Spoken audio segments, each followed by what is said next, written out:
Hello, beautiful people. Today we're talking about literature, why it's so important, why it will change your life, and why if you read, you are already a Chad. But before we get into that, let's have a word from our sponsor. Oh, never mind. There is no sponsor. Back to the video. So what is the biggest problem in the world today? I think the biggest problem in our world today is a lack of empathy. What is empathy? Empathy is the ability to see, understand, and resonate with someone's emotions and perspective. Lack of empathy is why we see so much political turmoil. I have family members who are so darn focused on politics that if you slightly even disagree with them or you don't conform to what they believe immediately, you are labeled as wrong, you are labeled as evil, and as an idiot. There's no discussion. There's no, well, why would you think that? What would make you feel that way? It's just, you're labeled and that's it. We're done. We can be mad at you, but we're not going to talk to you. And empathy the lack of empathy causes broken families. That's another huge problem we have in the world today. It causes divorce, causes fathers to hate sons and daughters to hate mothers. If we read, it would fix all that. If we read real literature, it would cause so many people to have empathy. And the reason is because real literature, not this TikTok crap. It's being promoted by all these booktubers. Not that. Real literature puts you into the shoes and the mind of the characters. It makes you see the world from their perspective, and it gives you their thoughts and reasons as to why they feel the way they feel and why they're doing the things that they're doing in a way where you would never or may never ever experience anything like those characters, and yet you resonate with it, yet you feel like you understand them. You know, I work in a customer service job, and I get people who call me every day who are just mad, not at me, not at what I'm doing. In fact, I haven't done anything wrong. They're just mad at the world. And if they read literature, they wouldn't be. If they actually had empathy, they wouldn't be that way. Because they call and then they take it out on me and they yell at me about their problems and they're all mad. And you're like, hey, what are you doing with your weekend? Oh, I'm probably gonna go home and sleep. It's like, okay, you're obviously an NPC. You obviously have a great lack of brain cells. And there's no regard for anyone else. Lack of empathy causes you to look inward. You don't think about anyone else. You don't think about what other people are experiencing or going through. You're just so focused on yourself, on what you're feeling, and whether you're happy. And that makes you so mad. Focusing on yourself is that hard. It infuriates people. So if we read real literature that put us in the minds and the hearts of other characters, of other people, we could become accustomed to recognizing and seeing the world the way that other people do.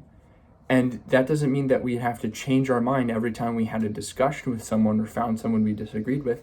It just means that we can maybe take a step back, take a deep breath, and ask, why do you feel this way?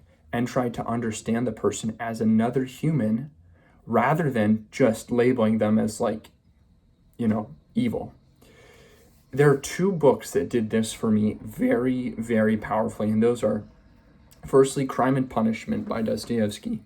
This book resonated with me so much because Raskolnikov, the main character, he's a student, and he comes to decide that he's above morality. He thinks that he can go and murder this old woman, this pawnbroker, who he sees as evil. And he thinks that if he does that, and he does that for a just cause, that will be okay. And it is fascinating what Dostoevsky does with this character, because Raskolnikov firmly believes this. He firmly believes it to be true, and he pursues it in a way where he acts upon that. And then his world and his soul falls in upon itself because he realizes he cannot transgress the moral boundaries. He's transgressed the boundaries and he's taken another human life. In fact, because of the situation, he ends up taking 2 lives. And this is just such a beautiful reflection upon just the human experience, human nature. And many of us will never participate in or, be an axe murderer. But the way that Dostoevsky does it, you will be horrified at how quickly you're like, oh my gosh, this could be me. It will knock your socks off. This is the only book that I finished, and I legitimately, rather than closing the book, I scrolled back to the first page and I started over and I read it through again. It's the only book that's ever done that for me. This is my second favorite book along with Lord of the Rings. And sometimes I read it and I'm like, this is probably my favorite book ever. And that's kind of, sorry, JRR, but it's just so good. The second book is The Count of Monte Cristo. These are both big books, but I promise you they move so fast you won't even recognize it. In fact, one of my favorite parts of The Count of Monte Cristo was reading these side character stories. Like, for example, there's a bandit side character in The Count of Monte Cristo, Luigi Vampa.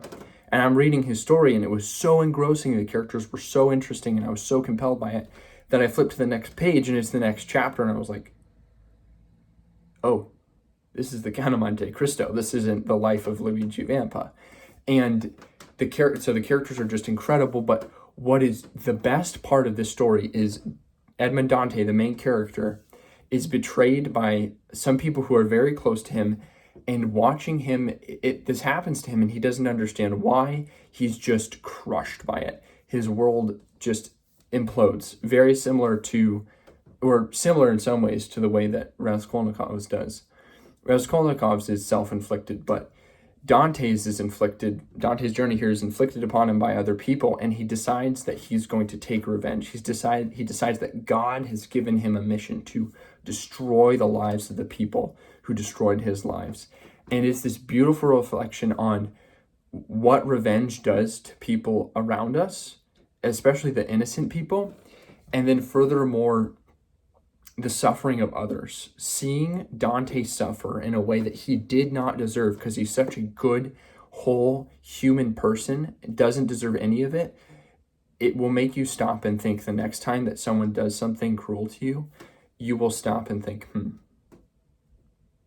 maybe something happened to that person that I don't understand.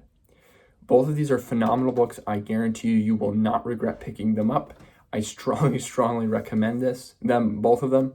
But literature of any kind can do this for you. Really good books can do this for you. It doesn't have to be these two books. These are just two books that compelled me very strongly. Now, if you disagree with this, that is perfectly okay. I left the comments open. You can cope below, and you can also hit the dislike button.